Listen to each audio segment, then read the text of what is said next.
people, welcome to my channel. My name is Georgia, for those of you who are new, and to my regular subscribers, welcome back. So we are discussing the Real Housewives of Potomac Season 5, Episode 19, titled Deck the Halls with Drama. So this is the final episode of the season. We're gonna have the reunion coming up next. I don't know if it's gonna be a one part or two part, but most likely it's two parts. It's usually that long. So this is the final episode for season 5, and there is a lot packed into this episode. So I am gonna be referring to my notes even more than before. So we start off the episode with them just running everything that's happened over the season, just going over everything that's happened over the season. And then we settle on Giselle at home with the girls. They are decorating the Christmas tree, and Giselle tells the girls that their dad is coming for the holiday and he's gonna be there temporarily, just a quick trip. He's gonna come just to spend a little time with them, and then he has to head back to Georgia. So they really didn't really see a reaction out of them. But remember, every time that she tells the girls that their dad is coming, he doesn't show up. So we're not even gonna let's see if this one happens, because like I said, this is the last episode of the season. All right, then we leave Giselle and her girls decorating the Christmas tree. Then we go over to Robin visiting a venue for a holiday party that her and Juan throw every year. Like she says, they do it almost every year, just for close friends and family. And she's looking at the space and talking to the event planner and just going over the menu and stuff like that for the party. And we leave it there with Robin. Oh, while Robin is walking through the place, they shift over to Giselle in the confessional, and the producers ask Giselle, so you've been helping Juan plan the engagement for Robin, so is this when he's gonna do it, and if so, how? So Giselle's like, I don't know, let me call him. So she calls Juan, and we hear him on the phone. It's like, okay, she's like, Juan, so how you gonna do the engagement? He's like, I'm just gonna wing it and see what happens.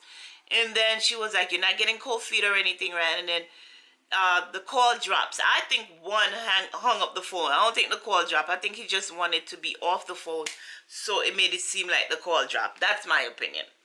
All right, then we have Monique going to a therapist, and we find out that the therapist was recommended by Ashley.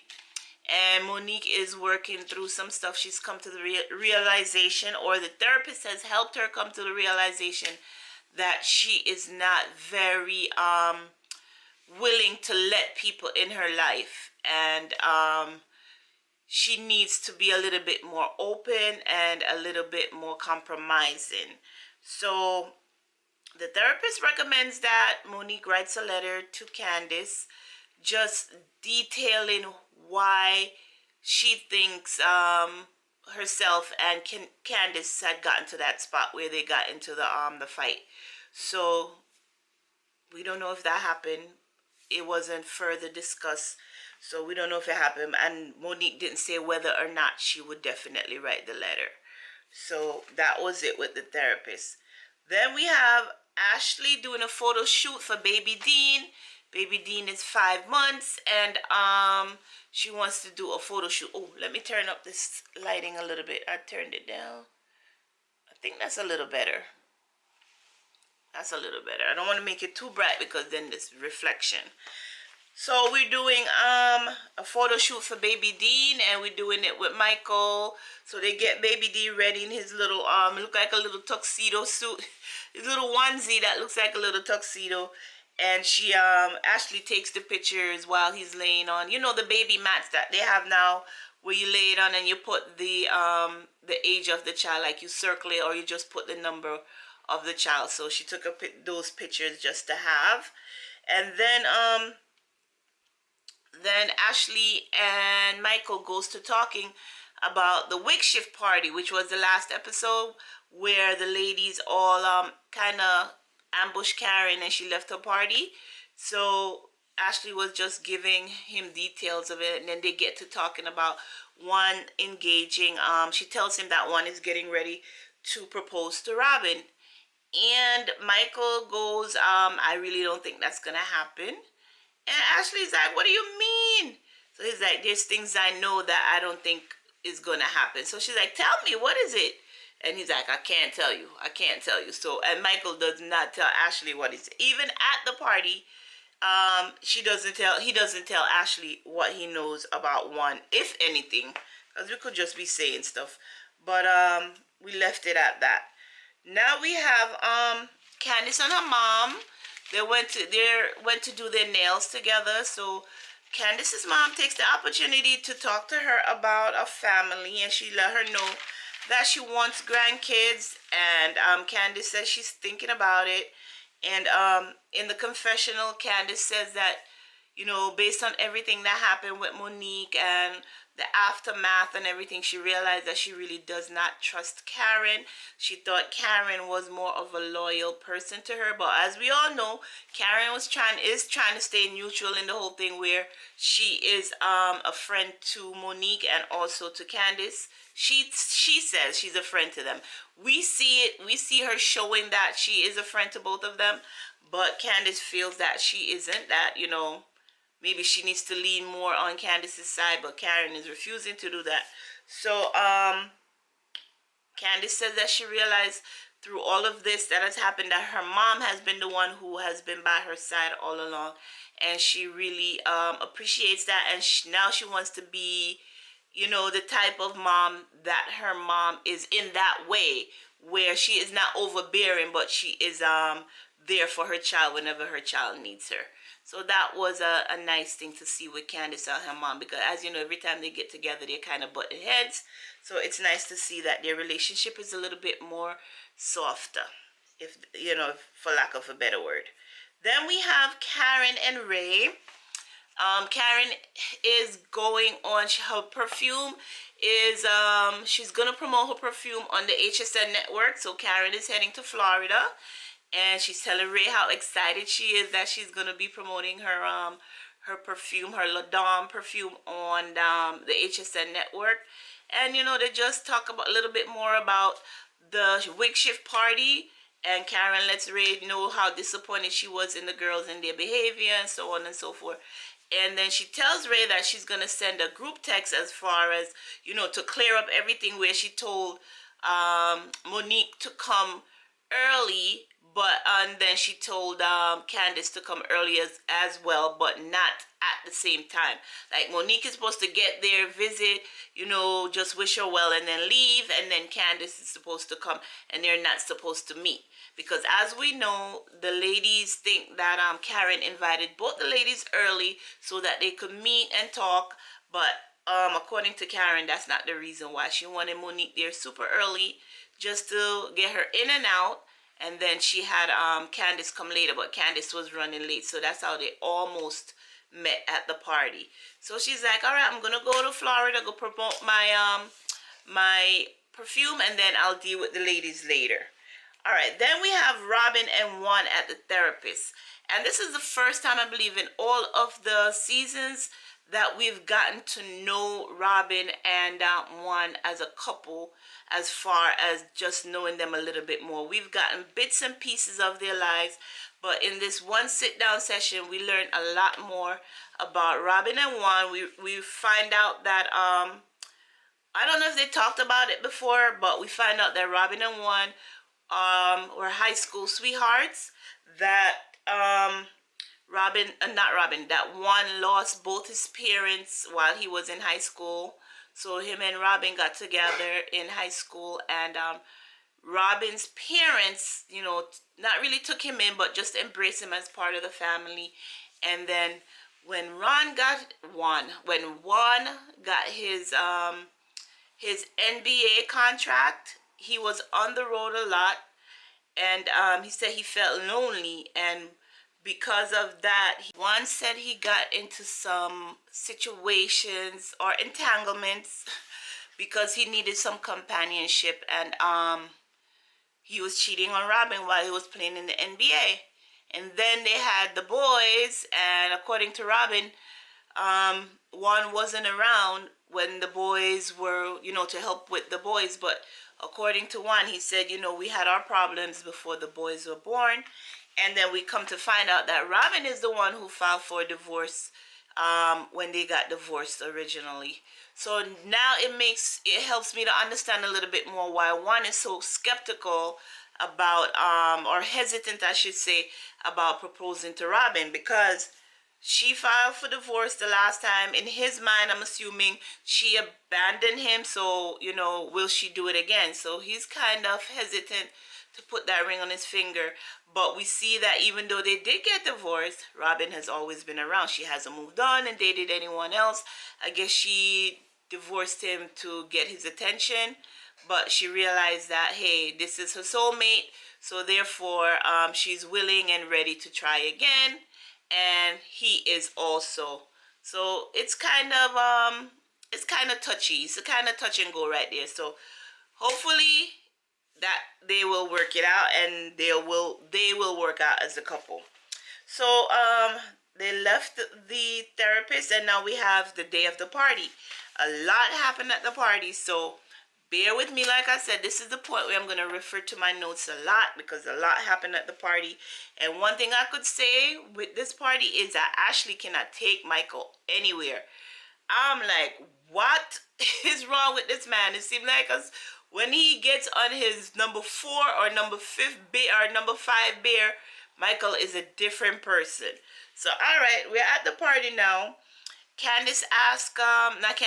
Robin asked Candice to sing the remix of her song at the party, and we'll get into that a little bit in a little bit. We have I see Ron. I see Juan and Robin's brother greet each other, but I don't know if I'm wrong, but it was just a little bit distant, where whenever Juan greeted anybody else, he pulled them in for the bro hug, and everything, but he didn't do that with Robin's brother. It was a little bit awkward, in my opinion. I could be wrong, like I said, but that's what I think about it. Then we have Giselle explaining why Jamal is not coming to the Christmas party. She said this party is being held on a Saturday night. Jamal needs to be on the pulpit on Sunday morning, so therefore Jamal cannot come to the party. Okay, no problem. We'll go with that. She said, I promise he'll be at the next one. So come season 6, we hope to see more of Jamal. Let's see what happens. We'll be waiting. Let's see. Then we have the ladies. They're all coming and trickling in, and at one point they get together, and they're like, did you guys get a text from Karen? Karen says she's not coming to the party because she has mechanical problems in Florida, where the plane has problems, so therefore she's not coming to the party. And that's the text, group text Karen sent to all the ladies. Then we have now we have at the point where Robin is telling, no, Michael found out, I don't know where he found out or whatever, but he realized that Candice is gonna sing. So he goes to Robin. Well, that's nice of you to let Candice sing at your party. I hope she's good. So of course Ashley steps in to block him, and she's like, I can't take my husband nowhere. Let's talk about something else. Then we have Wendy and her husband Eddie comes in, and both of them are in white. White and black is the theme of them. And friggin' Robin white and black is the theme for Eddie and for Wendy. And Robin goes and tell Wendy that she looked like a Chicago pimp, and she want to work for her, the way that Wendy was dressed. She had on a long white dress with a little hat, a little Chanel fur hat cocked to the side, and her little fur throw over her shoulder. So I'm guessing Robin thought she looked interesting. So she tell her that you look like a pimp and I'll work for you. And then she looks at Eddie. She's like, where can I get a suit like that? Because Eddie's suit was nice. I liked it. I'm sorry. It was all white with black lapels, but it looked good on him. So, hey, it was a nice suit. She's like, that's a Nigerian special. I like that. Was a nice little moment. Then we have Ashley and Giselle and what's his name, Michael, sitting over to the side, and they're just having a little conversation. You know, people gather in parties and talk.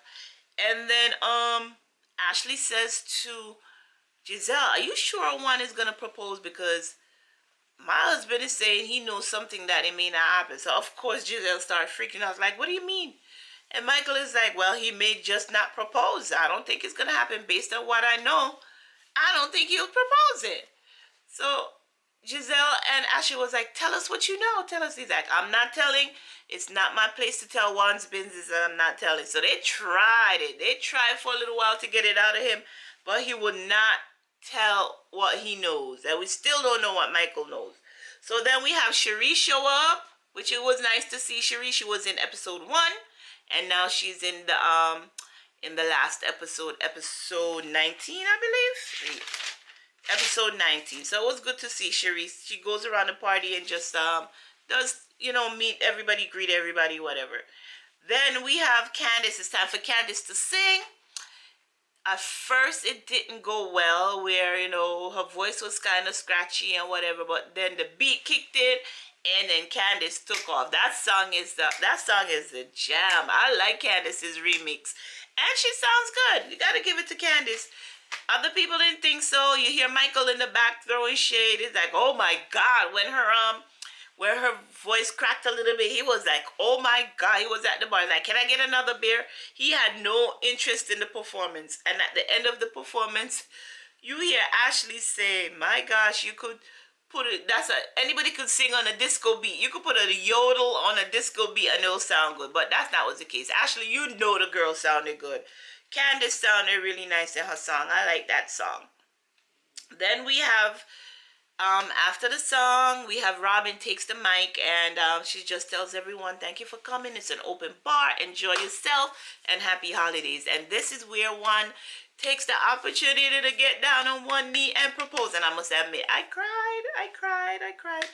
And I don't think anybody was as excited as Wendy. Wendy was up there. She put her drink down and she was like, "Oh my God, oh my God." It was as if she was the one being proposed to. Giselle had to step in and push her and Candace back away from the couple so that Juan had his opportunity to propose to Robin. He said what he had to say, said some very nice things to her, and it was just a beautiful proposal. So I am quite happy that those two are gonna get married again. And then, okay, now we get back into the party. Michael pulls one to the side and gives him, let's do a toast to you getting married. It was him and a couple of guys at the bar. And she's like, "All right, we're going to go have a party. We're going to have a bachelorette party in Vegas." And one is like, "Just me and you, right, Michael? Just me and you." He's like, "Yep, without all these cameras and all these people, we go have fun in Vegas." So, like I said, I think Juan and Michael can relate because they're in a similar situation where both of them said they felt lonely. Michael said he felt lonely when Dean was born and all the attention was being given to Dean. It wasn't just him and Ashley anymore. And Juan said the same thing, like when he was married to Robin and the kids came, that he felt lonely also, like all the attention wasn't given him. So I'm guessing that's how they're bonding. Yes, that's what I'm gonna say. That's how they're bonding. I know what you guys are thinking from last season when Michael said what he had to say about one wanting to be with him, but we're not gonna go down that road. I am gonna leave it where they're bonding because they have similar situation where they feel like they're being that the babies are taking their space, and that's where we're gonna leave it. We're not gonna go any further with that one. Like I said, Wendy was the most excited of everyone. And then Michael toast to one, and then we have Karen shows up. Karen told them that she wasn't able to make it, but when she explained what she went through to make sure that she got there, she told him that she took a connecting flight in another city to make sure that she was at the party. And she's like, "That's what a friend does." But no, these ladies, even though Karen may look like they were waiting for her to come, because earlier in the episode, they were all trash talking her, like, oh, she don't want to show up because she know what she did last week was wrong, so there's nothing wrong with her playing, she just don't want to be here. But here is Karen, and of course they took the opportunity to again to ambush her. They were like, you told both ladies to show up at the same time so that, you know, Candice would be attacked again. You know, that's me summarizing it. She had to explain herself to each and every single one of those ladies again. And she's like, I'm tired of this. I sent you the text to show you the correspondence between myself and Candice, between myself and Monique. Why you guys still saying that? And then of course at that point Candice get loud. She's like, why would you make me come early? You were there when the fight happened. You saw what happened, Karen. Like, so of course now this is across the room. Everybody in the party is looking over to where the ladies are sitting and wondering what the heck is going on. So Michael goes to Chris, who is at the bar. He's like, control your wife. She's over there acting out. Chris was like, get out of my face. Michael was like, you need to shut up and listen to what I'm saying. So at this point, and then he's coming too close to Chris. So at this point, Chris pushes him away, and he's like, you touching me? And Michael is backing away. You're touching me, you're touching me, you're touching me. Security! He's touching me. Michael went way overboard with that. That was not necessary. That wasn't necessary. And of course, now you have the ladies seeing and hearing what's going on at the bar. And Ashley's like, what is Michael doing? So she gets up and she goes to the bar to go into find out what's going on. You have Robin did not get up. She's like, I'm not even gonna entertain this tonight. I don't blame her, Robin. You just got engaged, girl. Enjoy your engagement. Let them deal with it. Even though it's your party, you have security for a reason. Let them handle it. Then you have Wendy. She's like, what the hell is going on? Let me go get Eddie from out of there. He's wearing white. He can't be playing with these boys like this. She's like, he's wearing all white. He can't get involved in that like this. Not gonna mess up that white suit, Eddie. I don't blame your wife for coming to get you. That suit is nice. I like it. And so now, okay, things calm down a little bit. And then Ashley is questioning Mike, like, what happened? And Mike is going in to tell, oh, Chris put his hands on me. He pushed me, whatever. So now, of course, Ashley gotta defend her man. So Ashley, and because she don't, remember, her and Candice aren't really close friends to this point. So she's like, yeah, and you want to talk? You want to talk when Monique lay her hands on you or whatever? She's like, you got something to say? Those ladies went in. They went in. And Michael is like, you're going to jail. That's him telling Chris, I'm calling my lawyer and you're going to jail. So eventually, I don't know who broke. I think security broke it up where they parted the guys. Oh, they had Chris actually leave. I don't think security escorted him out, but Chris left, I guess, to calm everything down. Then he went out into the foyer, and then you have Michael telling production to take the mic off of him. So okay, Chris and Candice is in the foyer. Ray and Karen leaves, and outside Karen hugs Candice and tell her, listen, I can't be here for this. So she takes her and her Ray and they leave. Candice is like, see, I told you I can't trust her. She's out. So at this point now we're wrapping up the episode. You know, at the end when they have the all the writing on the screen at the end of each season. So we have Ray and Karen leave. We have Candice and Chris leave the party. And then we go back into the party and Giselle was like, hey, this a party, let's everybody dance. So everybody starts dancing and getting down. And Michael's like, take this mic off of me. So now Michael gets the mic off. He goes on into the production area. I'm guessing he's like, I want the footage from what just happened. You don't have no right to this. And production is like, get out of here. You can't be here. So now he gets into it with production. Ashley had to go get him. Like I said, once Michael get the fourth or fifth beer in him and a couple of shots, he is gone. So, of course, he's embarrassing Ashley again. Look like every event that they go through, Michael is embarrassing his wife.